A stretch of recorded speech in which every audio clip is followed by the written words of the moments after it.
Welcome everybody, we're going to go ahead and get into a nice fun cast for you all. Right now we are going to be watching LGD Susie, who's actually SCS Susie.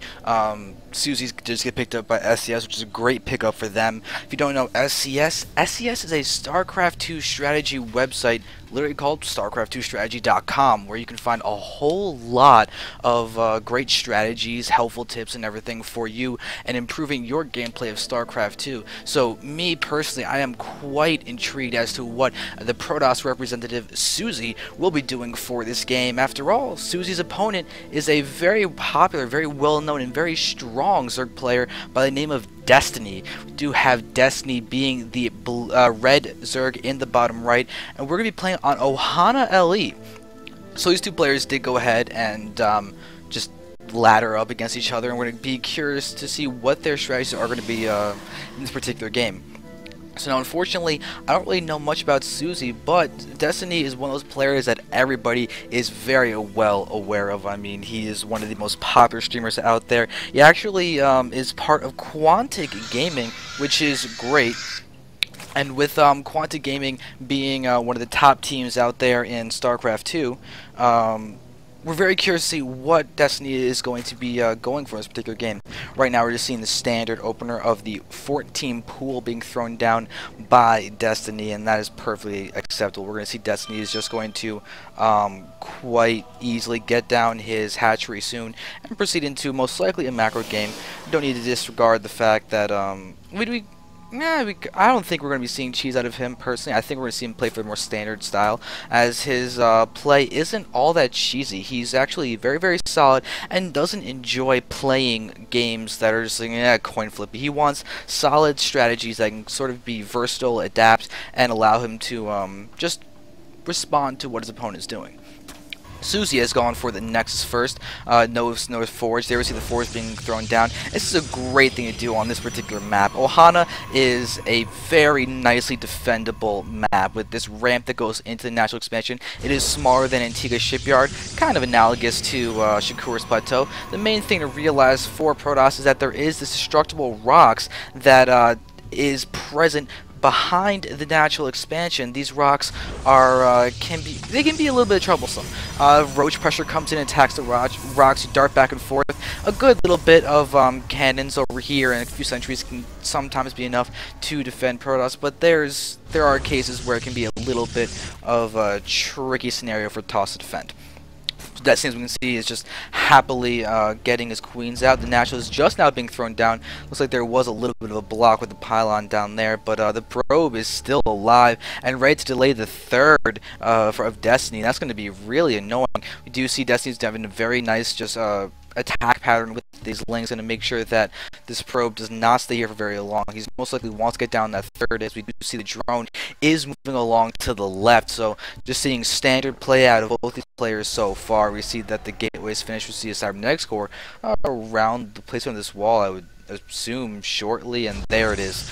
And notice where Susie did try and throw it down. It's being thrown down, so it adds a little bit of beefiness to the wall. This pylon is no longer the sole weak spot of this little wall. As you can see, it's pretty much now defended. Looks like there's a little hole over here, so if Banelings do come in, they can probably run around his top left too once this pylon gets dealt with, but I highly doubt that's what Destiny will be going for. As Destiny's third base is now down, and that's really key that Toss has got a scout. If Toss can go ahead and see that third, it will really just take a lot of early game cheeses just completely out of the window.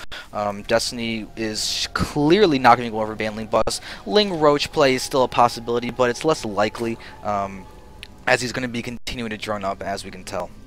And now we got to keep an eye on Susie and what Susie's next step is going to be. It could be a Stargate, Robo, more gateways. As the Warp Gate and the +1 is being researched, we could very easily see a +1 4-gate Zealot timing that is quite popular and very good on this map, especially if you can land a proxy pylon onto the high ground of Destiny's third. We can really see some aggressive Zealot play going. It's going to be up to Destiny to scout for those pylons and keep a good eye on the keep a good eye on top of the probes that could be moving along the map, and he needs to be able to have an Overlord in position to go ahead and sacrifice in to get the scout, which we can see he does. So everything is going to be pretty standard by both players. 12 drones coming down. Destiny is definitely going for good, solid, safe play. We see a couple more extractors going down, and looks like he's actually going to be throwing down a Roach Warren. So there's the Roach Warren going down, and with that in mind, wait, 2 Roach Warrens. Destiny's got 2 Roach Warrens? Or he just canceled? Nope, that's still there. He's got 2 Roach Warrens.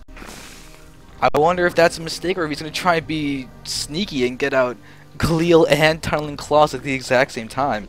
Because if you can get those out, you can have a very quick Roach Rush. And to be honest, I have actually seen that before. It's not like, oh, he made a mistake. There's some people that legitimately do this, and it's a really awkward timing that Toss would have to deal with. They have to deal with the fact that speed Roaches are going to be hitting with Tunneling Claws. That's a very, very awkward timing to deal with.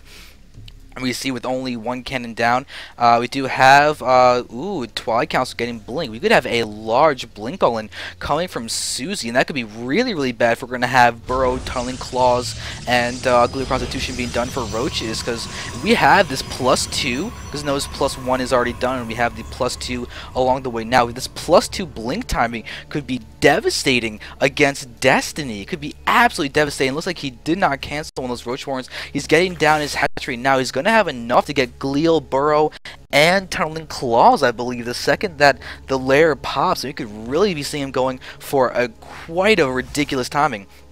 But as of right now, we're watching Susie moving down with a few Stalkers. Very weird timing for the Stalkers, as Susie doesn't have much of an army out, but it's always good to show threat against Zerg. Just make sure that they can't drone forever. And right now, 11 more drones are in production. So Destiny's con is going to be quite strong, but we are watching Stalkers being warped in. The proxy pylon is down. Destiny did not get to shut that down.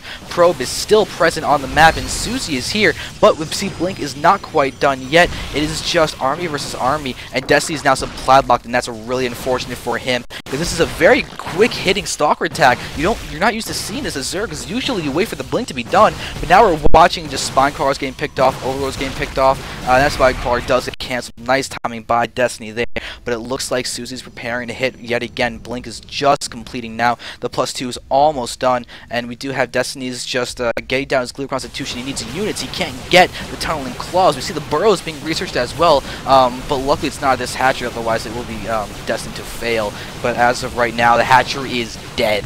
Absolutely dead. Drones are now going to be vulnerable, and Destiny's going to need to be forced to get out so many Roaches and Lynx to try and defend, because right now Susie's in a very good spot. The +2 is about to complete. Just needs another 10 seconds. Destiny right now is sitting at 0-0. There aren't really many upgrades for him. I mean, as of right now, it's just literally the 1-1 starting. It's for the melee attacks. He wants to get Lynx out against the Stalkers, but they do now have Blink, and we're going to be able to see Susie hit a beautiful timing right now. These drones are ready to attack, and they do, but look at the forward Blink. It looks like Susie is going to be taking a very, very nice gain, and it looks like Destiny is quite unhappy about that, but still a very nice showing. Solid game, quick game, but talk about a very effective timing push. Susie hitting even before a 10-minute mark, and eventually having Blink as well as the +2 attack. Not quite at the start of the push, but that's what really caught Destiny off guard. A very awkwardly timed push to deal from his part when he was trying to go for that awkwardly timed push. So really solid play, very impressive push by Susie, very well done. And I just want to remind you guys to go to StarCraft2Strategy.com so you can go ahead and find out how to do plays like this to make sure that you can win against players like Destiny. After all, it does sound pretty cool, so hope you guys enjoyed that game. That was a very nice PvZ. I will be saying goodbye. I am Xander Fever, and I hope you guys enjoyed that cast as much as I did casting it.